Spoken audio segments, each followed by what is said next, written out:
It's King of Fighters time! Hello and welcome to another figure review. Today we're going to have a look at the Storm Collectibles KOF 98 Ultimate Match Geese Howard. Now this is the Ultimate Match version.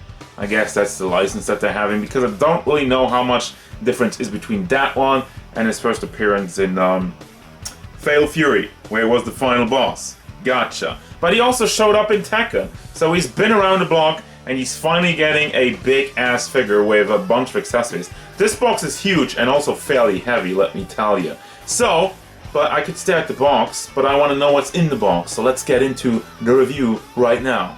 Look at him just standing there, menacingly. Also, I've been binge watching The Boys recently. Kind of reminds me of Homelander with this face right now. But let's have a look at the size. He stands at about, tall bastard, 18.5 centimeters to the top of his head. That means we are going up to close to 7.5 inches tall. Size comparisons.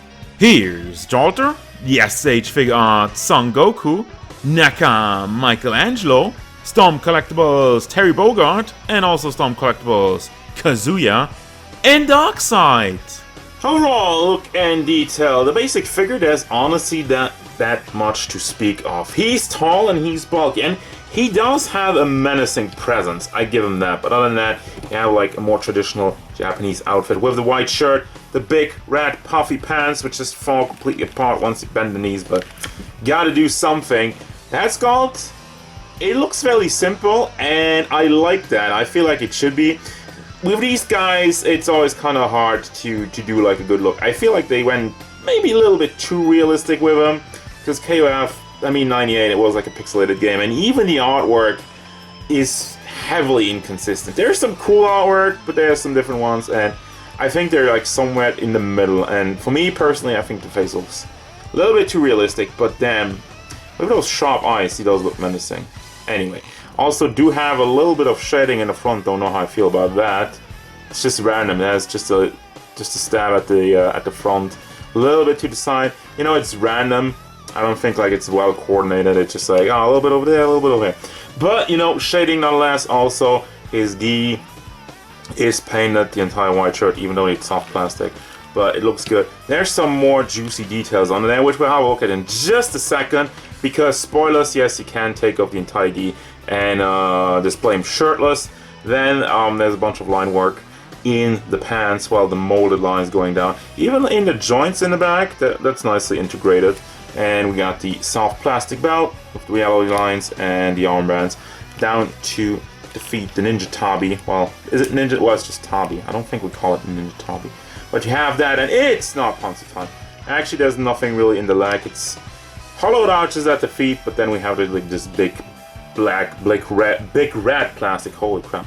But let's have a look at the alt mode real quick. Oh, but before I do, one little design flaw. I like always when they mold the top part so it's tucked in and it goes into the pants seamless. But since the pant part, the entire crotch piece is also soft plastic, it doesn't really do that. You know, it doesn't float into it. For the most part, it stands out because it's just pushing back on the pants.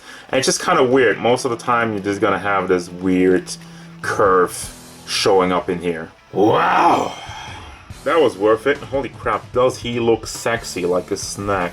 But anyway, the body mold is actually one of the most impressive ones I have seen in quite a while. And that says something because Storm Collectibles is all about these big, muscly dudes. But the mold on here looks absolutely beautiful. You have the scars, which, as you can tell, it's not super duper properly painted in.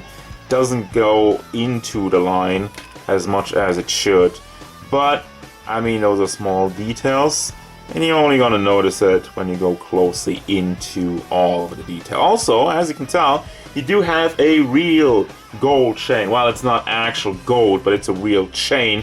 And also mad props to that, because I hate it when you have chains and whatnot and they just make like some plasticky gimmick crap that looks awful. This thing looks amazing, and double thumbs up for adding a real chain. Makes them look pimp and even more sexy. And as you can tell, I'm already showing you a bunch of the accessories, because you have this shirt part just gets draped over, which you're gonna be left with all of these parts that you don't really do anything with anymore. I guess you can make a ghost geese. Ha ha ha ha ha. Also, you have these flaps that go into the chest. I mean, assembling it is actually very easy, because what they did, well, it's kind of botched on some parts, but it shows inside of there, you can't really tell, there's an arrow pointing up, and there's like an R for the right side, so you just put it on the right side with the arrow pointing up. That's not too hard, right? So, that's the sexy look of Geese, and I'm probably gonna leave him like that right now because I like this version a lot more. For the articulation, I took all the clothing off, so obviously if he's wearing that, there's a lot of plastic pulling back in some parts, but I just want to show you the full range of the figure. First and foremost, the head. While you do have it on the ball joint, as usual with these Storm Collectibles, you don't really get that much out of it. It's a full swivel, a little bit of nodding back and forth and side to side, but you do have a long pack that goes into the neck area, so you can pull that forward to the back. Not really. You have to give it a good tug with all the soft plastic, trying to get that out of the way. Side to side does work quite nicely. Now, for your shoulders, it is on a ball and a hinge. Pack that in there. Wasn't really my intention to pull it out. Makes an ugly squeaky noise, but does go up and down. Can rotate it on the ball and can bring it forward. Fairly enough, but the big chest gets in the way. Then you do have a bicep swivel, the double hinged elbow, and the fist is on another ball hinge. Super standard stuff, so you can bring that forward, back, and can also be swiveled around. Chest area, let me move the arms up, can bring that quite nimble back and forth with all the muscle. Side to side, still somewhat works. Swiveling doesn't really, it should be working, but it's all the plastic holding it back. And I don't want to push it further than this. I guess this is good enough. Then for the hip part, it's just on a ball, because you will be pulling this out if you get the shirt on. But forward movement, it's quite nice. And I don't really want this to pop out again. Jesus. Alright, forward movement, quite nice. Backward movement, it's okay. Kind of weirdly aligned, but you also have the diaper part, which you can pull up. Can pull it in like a different direction if it gets stuck, and try to hide some of it, because if you would display him just like that, he gets gappy quite quickly. So with the crotch part being able to move, that helps a lot with that. Then for leg part, moves out forward quite nicely and to the back, fair enough. Can also rotate it on there.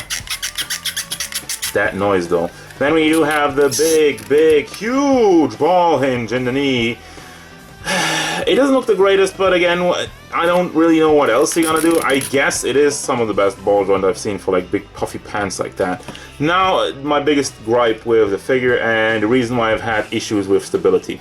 You have this part of the ankle, which they could have done on a ball, but instead it's just on a swivel. And since the pants are so big and fairly hefty, he gets pulled back quite a lot. So it does take some time to get him into pose. It does take a little bit of playing around. You do have a beautiful pivot on the foot, and also moves back, not really that much, and forward, well, forward not really that much, but back's fine.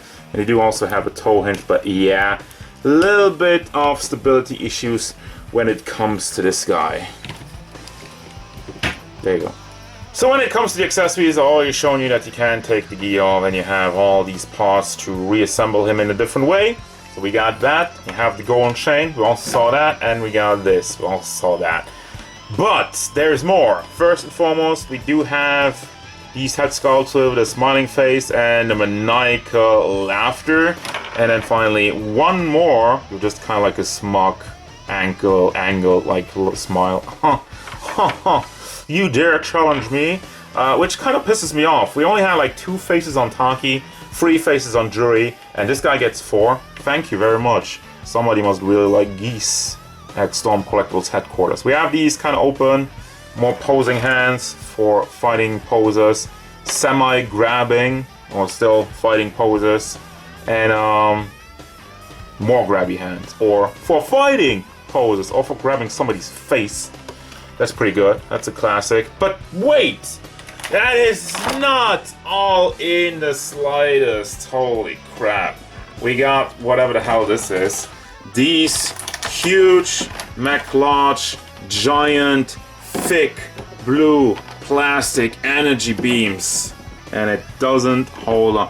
It's so heavy. I mean, the base on it is decent, but I mean, again, I guess it's ironic that the figure has a bit of stability problems, and even the accessories have a bit of stability problems. Now, I don't know if you're supposed to... This one doesn't even stay on. Well, thank you for that. I don't know if that's how you're supposed to be assembling it. Let me look at the box real quick. That's how it looks. It's supposed to look like. And you can also use a single... Oh, that's like the one single part. You don't even use all the small ones. Never mind. Never mind. I messed that up, but yeah. One aspect that I'm always forgetting to mention, in all the Storm Collectibles boxes, you get a nice background of the stage for the character. Final thoughts, but before we get there, there's something I overlooked, and you might have noticed it already. What's with the yellowing in this figure? You have it on the gi over here, you even have it in the neck. And I'm like a little bit colorblind, so that's probably the reason why I'm only noticing it now. But what is up with that? It's kind of like all over the figure, and I'm just weirded out by that. So, I don't know how to feel about this one. He looks amazing, that's one thing, but there's a high price point for this figure. And he can't stand up! Holy crap. If you fall over, I'm done. Okay, let me... Anyway, I love the look of this figure, and it's a really great representation of Geese. They went above and beyond to put everything together, including the accessories. Got like this huge energy effect, got a bunch of hats, and the ability to swap between the shirt and the non-shirt. So they really put it all in there, put all the eggs in one basket and said, this is the definitive Geese figure. And for big fans of the character, I think it's fine. However, what's up with the yellowing? What's up with the pants? Like, the engineering, especially in the foot part, the wrist, the ankle part could be better. And also, by the way, like, putting on the shirt and taking it off is kind of cumbersome. Why can't you just open it? By the way, yeah, it's a little bit loose down here, and I tried to open it, but no, I just immediately noticed that the plastic is just gonna rip. Why not make like a button or something in there? And then finally, the price point, and I think that's really where the big issue for me lies. I know, I get it, you get all of this, you get all of these effect parts, a bunch of plastic, real chain, and regarding all of that, I'm fine with the price point, kinda, but also kinda not. I mentioned this beforehand with the jury figure. I really wish Storm Collectibles would just make a regular version and a premium version. You get the regular Geese, and you get the Geese with all the blue effect parts. Final thoughts, only recommend it if you're a hardcore Geese fan. For everybody else, I don't think it's worth the price point. That's my opinion.